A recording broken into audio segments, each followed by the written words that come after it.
There is a family, and you're going to meet Dolly and Brendan Jones in a minute. They're both American heroes. They're veterans. They are fighting to save their dog, Lucy. And they have the whole nation now it's going viral, rallying behind them. There's a hashtag Save Lucy is now trending. And the Strasburg family is fighting to bring home their dog, they say, survived war overseas, only to now end up in the custody of animal control. Now, here's the thing. It's an 11-year-old dog. Lucy now has been in a shelter.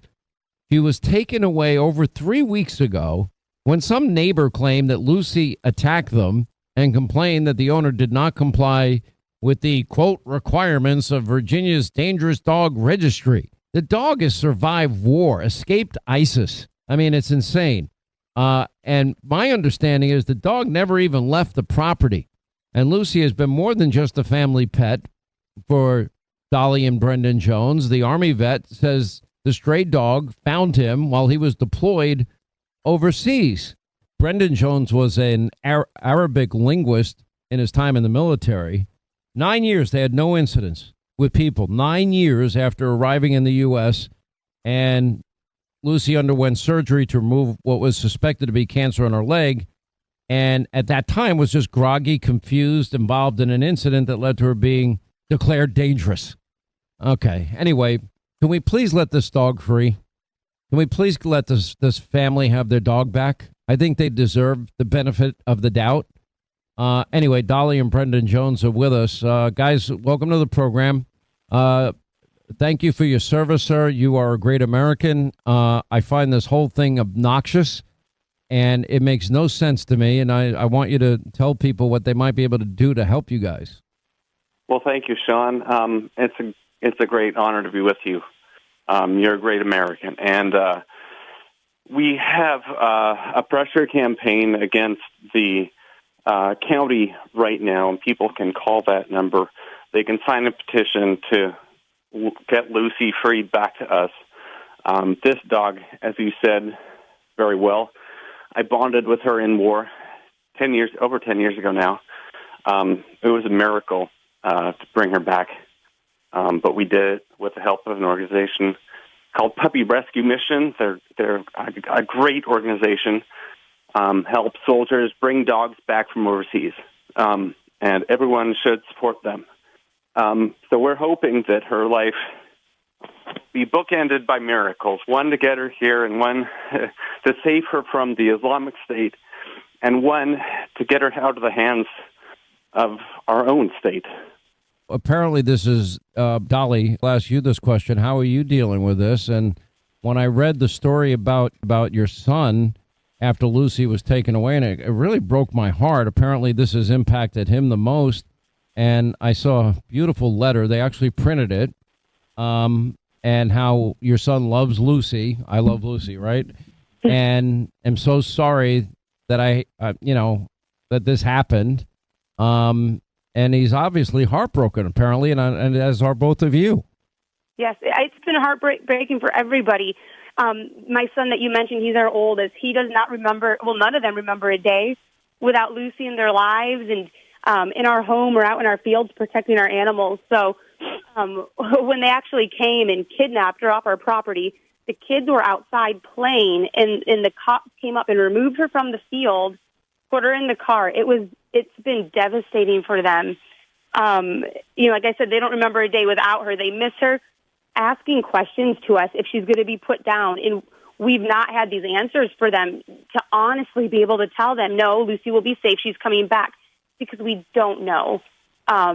It was your daughter that wrote that note. How old is your daughter? Yeah, she's 7. Yeah, I mean, it's really sweet. Your son is taking it particularly hard, though. Yes. And Brendan, you wrote that story, so you can kind of speak on what you wrote. About Christian, my son. This tour overseas was my 4th or 5th. I don't recall exactly off the top of my head right now, but it was the first after Christian was born. I'd previously traveled, and it was hard enough to leave Dolly behind, but now I found it impossible to leave leave my newborn son. I miss being a dad. I miss the dad life. And that's not the headspace you want when you're overseas in danger, when you have to be focused on a mission. What helped me overcome that was, and I know I'm sure a lot of people who've served can share similar experiences. Lucy helped me get over that because she filled that void that was missing. I would sit outside our gate after we adopted her, and just pet her, play with her, feed her. It helps me overcome the pain that I felt, the separation from my wife and child that was taking my head out of the game. So it was crucial for helping me get back and helping others who depended on me to get back. She really played a role in that.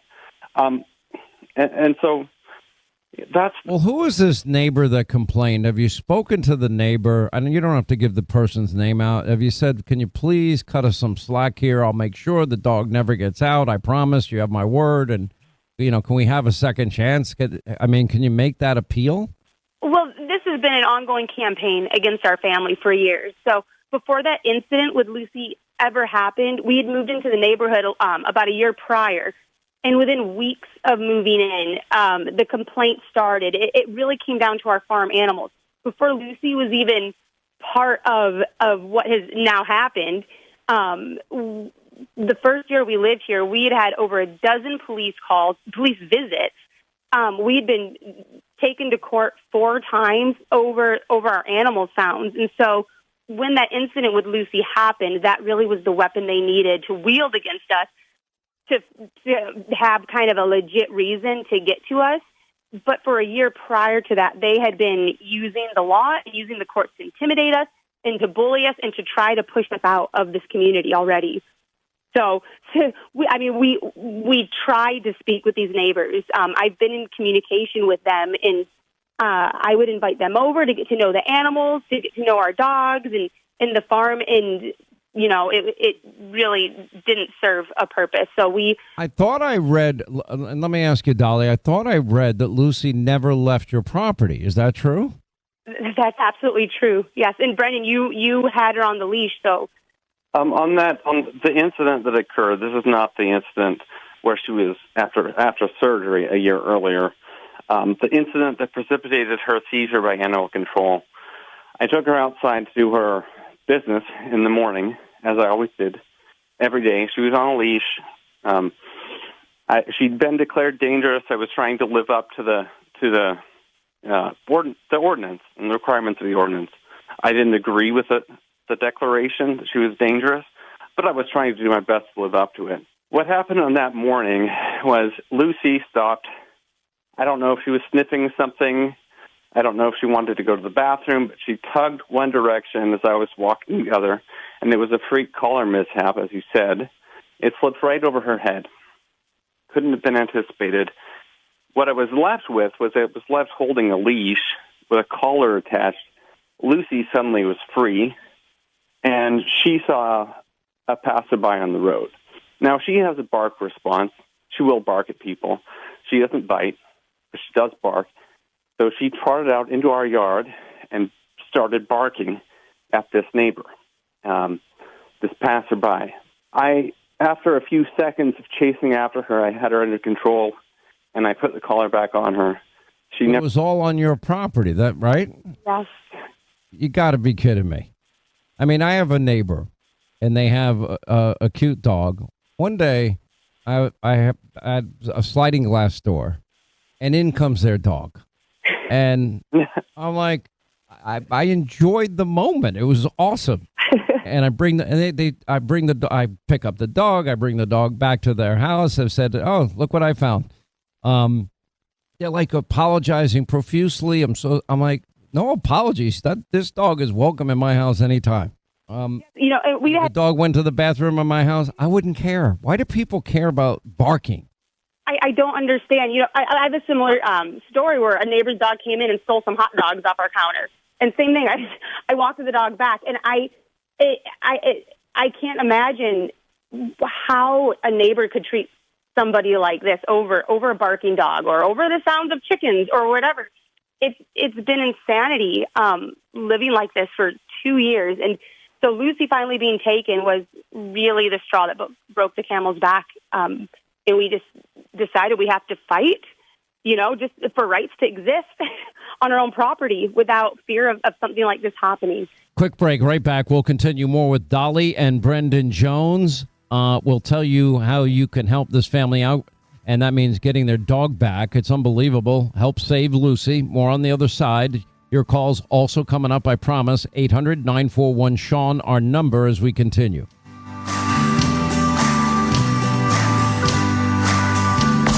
The final hour of the Sean Hannity Show is up next. Hang on for Sean's Conservative Solutions.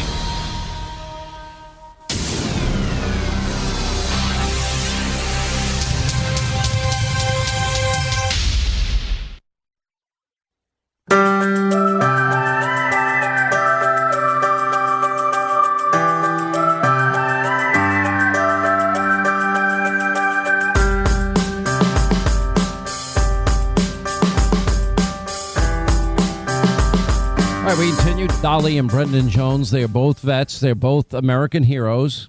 They're, of course, trying to save their dog Lucy, who's been taken away. This is the most ridiculous, insane story I've ever heard, but it's happening. They're living it out. And how you can help them, we're going to ask them in a second, because this family does need public support. I mean, there's got to be a way to settle this, and the town is not being cooperative at all. I've got to imagine the police are like probably behind your neighbors' backs, rolling their eyes, saying, "We're sorry, but we have to enforce the law." Am I wrong in suspecting that? No, you're absolutely correct. We're actually not even in a town. We have 6.25 acres, and we live out in rurally zoned Shenandoah. Good grief! But we do drive through a subdivision to get to our land.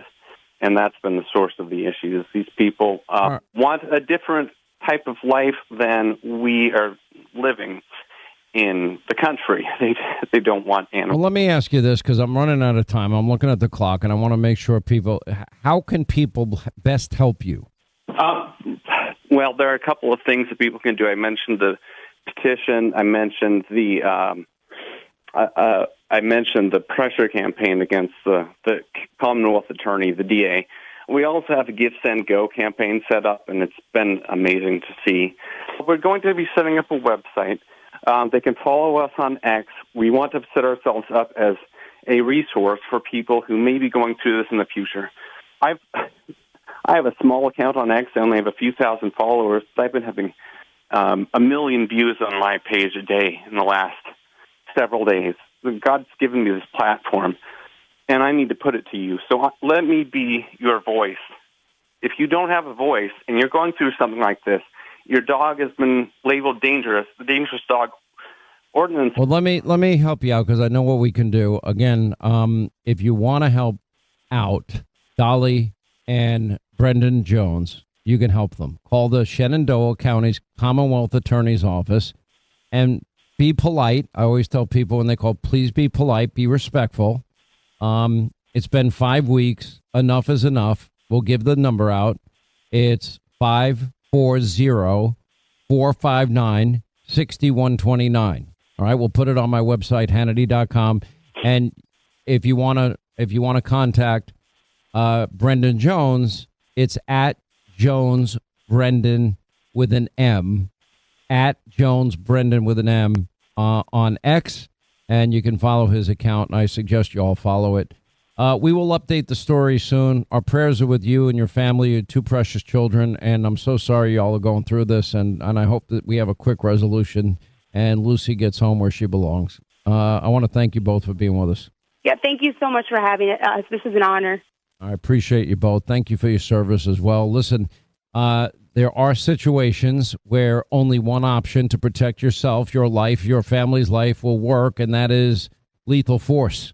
And that's where Sig Sauer comes in. They are the number one selling concealed carry pistol that they offer in America. It's used by the U.S. military, NATO forces, and more people are carrying firearms today because you see the headlines each and every day. Small towns, big cities. It's simply not safe. Anyway, about half of Americans say they feel safe in their state, only half. And most people want, and you all need, a safety and security strategy. You need to think of it ahead of time. I'm a Sig Sauer guy. I have been for a long time. They have a 270-year history of precision craftsmanship, reliability. It's all 100% made in America. They have brought manufacturing back to this great country. All P365s, that is the weapon I carry every day, are made in beautiful Live Free or Die New Hampshire. As a matter of fact, Sig Sauer is the largest manufacturer in the state. Nearly 4,000 people, and about half of them are former military. And the P365 is the most popular, best-selling concealed carry pistol on the market today. And I carry it. Sweet Baby James has it. Linda has the P365 Rose Special Edition. I don't have that one. I'm just saying up front. But ladies, you might want to take Linda's lead on that. Anyway, you can try it out at your local range today. Buy American. And just go to sigsauer.com/Hannity, sigsauer.com/Hannity. They'll give you a discount and a list of dealers where you are.